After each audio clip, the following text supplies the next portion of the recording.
গান বাদ্য হারাম। গান বাদ্য কি হারাম। আপনাদেরকে আমি কয়েকটা হাদিস শুনাই, হাদিসগুলো শুনেন। এক নম্বর, রাসূল করিম সাল্লাল্লাহু আলাইহি ওয়াসাল্লাম বলেন, ইন্নাল্লাহা আমারানি আন উহরিকাল খামরা ওয়া উহাত্তামাল মাজামির। আল্লাহ তাআলা আমাকে দুইটা আদেশ করেছেন।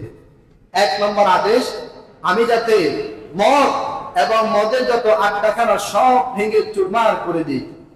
দুই নম্বর আদেশ, আমি যাতে যারা গান গায় এবং গানের যত যন্ত্রপাতি সব কিছু যাতে আমি ধ্বংস করে দিই। এই আদেশ আল্লাহ তাআলা আমাকে করেছেন, আল্লাহর নবী বলতেছেন।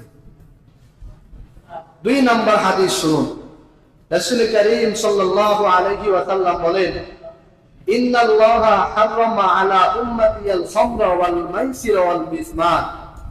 আল্লাহ তাআলা আমার উম্মতের প্রতি তিনটা জিনিস হারাম করেছেন। আরবি শব্দ হারামা, তাহলে বুঝতে আর কোনো অসুবিধা নাই। আমাদের অনেক মারেফাতি লোক, তরিকতের লোক কয়দে হারাম কোথায় আছে খুঁজে পায় না। দেখেন স্পষ্ট শব্দ হারামা, আল্লাহ তাআলা হারাম করেছেন আমার উম্মতের উপরে তিনটা জিনিস। এক নম্বর আল খামর, মদ। দুই নম্বর ওয়াল মাইসির, জুয়া। তিন নম্বর ওয়াল মিজমার, ঢোল তবলা গান বাদ্য যন্ত্র ইত্যাদি।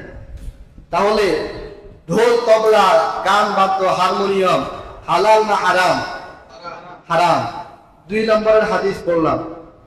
তিন নম্বরের হাদিস বলছি, রাসূল করিম সাল্লাল্লাহু আলাইহি ওয়াসাল্লাম বলেন, সায়াকুনু ফি উম্মতি আকওয়ামুন। আমার উম্মতের মধ্যে এমন একটি সম্প্রদায় আসবে, এমন একটি জাতি আসবে, ইয়াস্তাহিল্লুনাল খিদরা ওয়াল হারির। যারা রেশমি কাপড় এটাকে হালাল মনে করবে, রেশমি কাপড় পরবে। এটা ভিন্ন আলোচনা। দুই নম্বর ওয়াল মাআসিফ, যারা গান বাদ্য ইত্যাদিকে হালাল মনে করবে। এমন একটি সময় আমার উম্মতের মধ্যে আসবে, গান বাদ্য গাবে তো এমনিতে গাবে না, এটাকে হালাল বানাইয়া গাবে। নবীজি বলতেছেন। কয়টা হাদিস গেল? তিনটা। চার নম্বরের হাদিস, রাসূল করিম সাল্লাল্লাহু আলাইহি ওয়াসাল্লাম বলেন, সাওতানে মালউনানে ফিদ দুনিয়া ওয়াল আখিরাহ। দুনিয়া এবং আখিরাতে দুইটা আওয়াজ সবচেয়ে নিকৃষ্ট, লানত প্রাপ্ত, অভিসম্পাত প্রাপ্ত দুইটা আওয়াজ। দুইটা। এক নম্বর সাউতুল মিজমার ওয়া সাউতুল ইয়াহাতি ইনদা মুসিবা। এক নম্বর হচ্ছে গান বাদ্যের আওয়াজ। দুই নম্বর হচ্ছে মুসিবতের সময় বিলাপ, ক্রন্দন করা, কান্না করা, এই আওয়াজ। এই দুইটা আওয়াজ সবচাইতে নিকৃষ্ট আওয়াজ। তাহলে বলুন, গান বাদ্য এটি পৃথিবীর সবচাইতে নিকৃষ্ট আওয়াজ এবং আল্লাহ রাসূলের লানত প্রাপ্ত একটি আওয়াজ। কয়টা হাদিস গেল? চারটা। হ্যাঁ, পাঁচ নম্বরের হাদিস শোনাচ্ছি আপনাদেরকে। রাসূল করিম সাল্লাল্লাহু আলাইহি ওয়াসাল্লাম বলেন, লা ইয়াজালু নাসুম মিন উম্মতি। উম্মতের মধ্যে, আমার উম্মতের মধ্যে এমন একটি সময় আসবে, ইয়াশরাবুনাল খামরা, তারা মদ খাবে। এতটুকুতে ক্ষান্ত হবে না, ইসাম্মুনাহা বিগাইরি ইসমিহা, মদ খাবে তো মদের নাম পরিবর্তন করে খাবে। এটাকে আর মদ বলবে না, বলবে না এটা একটু আমাদের, এটা খেলে কি হয় শান্তি অনুভব করি, এটা আমাদের ফ্যাশন। তারপরে শ্যাম্পেন, এই ধরনের নাম দিয়ে মদ খাবে। আল্লাহ রাসূল ১৫০০ বছর আগে বলেছেন।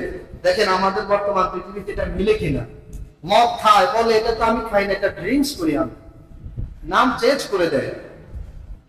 এরপর আল্লাহ রাসূল বলেন, ইউযাফু আলা রুউসিহিম ওয়া ইউগান্না লাহুমুল কায়নাত।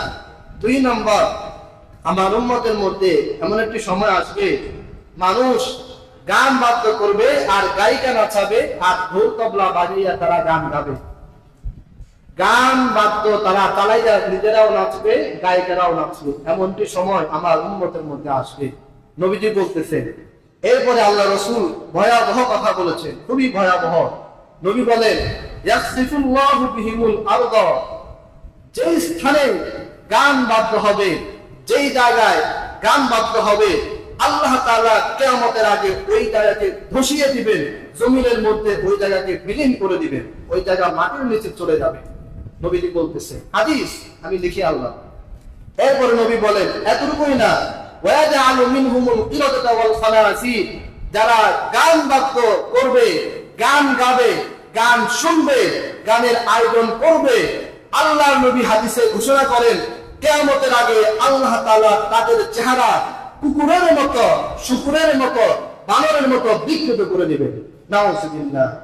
নবী হাদিস বললাম, যারা গান বাদ্য গাবে, গান বাদ্য শুনবে, এর আয়োজন করবে, তাদের চেহারা আল্লাহ তাআলা কুকুরের মতো, বানরের মতো, শুকুরের মতো বিকৃত করে দিবেন।